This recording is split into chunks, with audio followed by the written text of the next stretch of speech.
Alright, so now we're going to talk about the pool heater and the salt generator, just so you're familiar with them and you know how they work.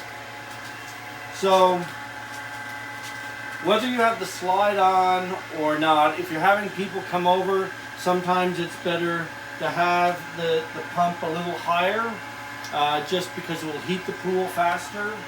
So you might go V2 or V3, V2 and V1 and V2 right now are set the same speed. So the heater is left on. You can tell that by this rocker switch is in the on position.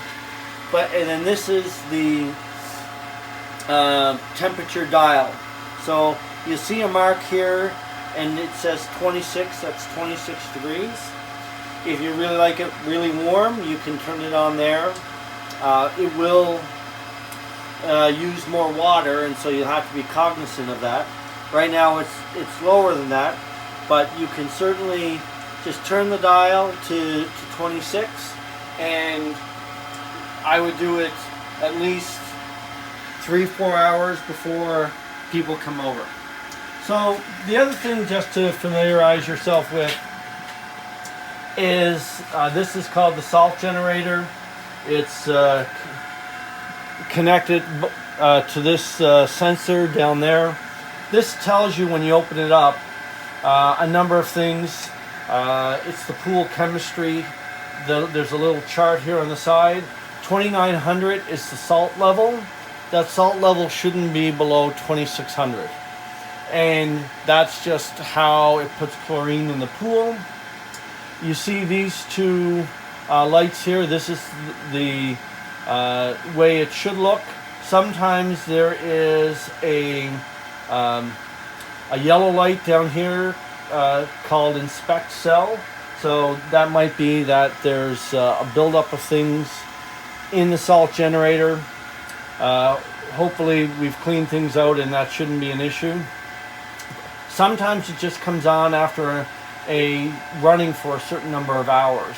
So if this light, amber light, comes on, the first thing that you can do is hold down the diagnostic button, I think for about 5 seconds, maybe 10, and it will reset.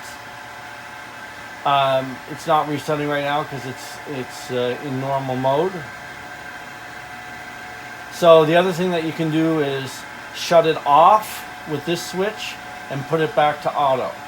But if we go through the dials, so these numbers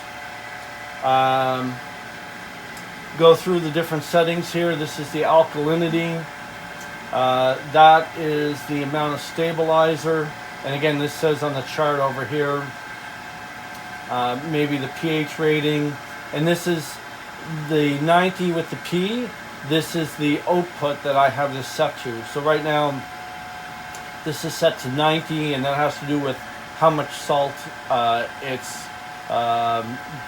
how much chlorine it's pulling out of the salt. So again, all you need to know about this is the 2900.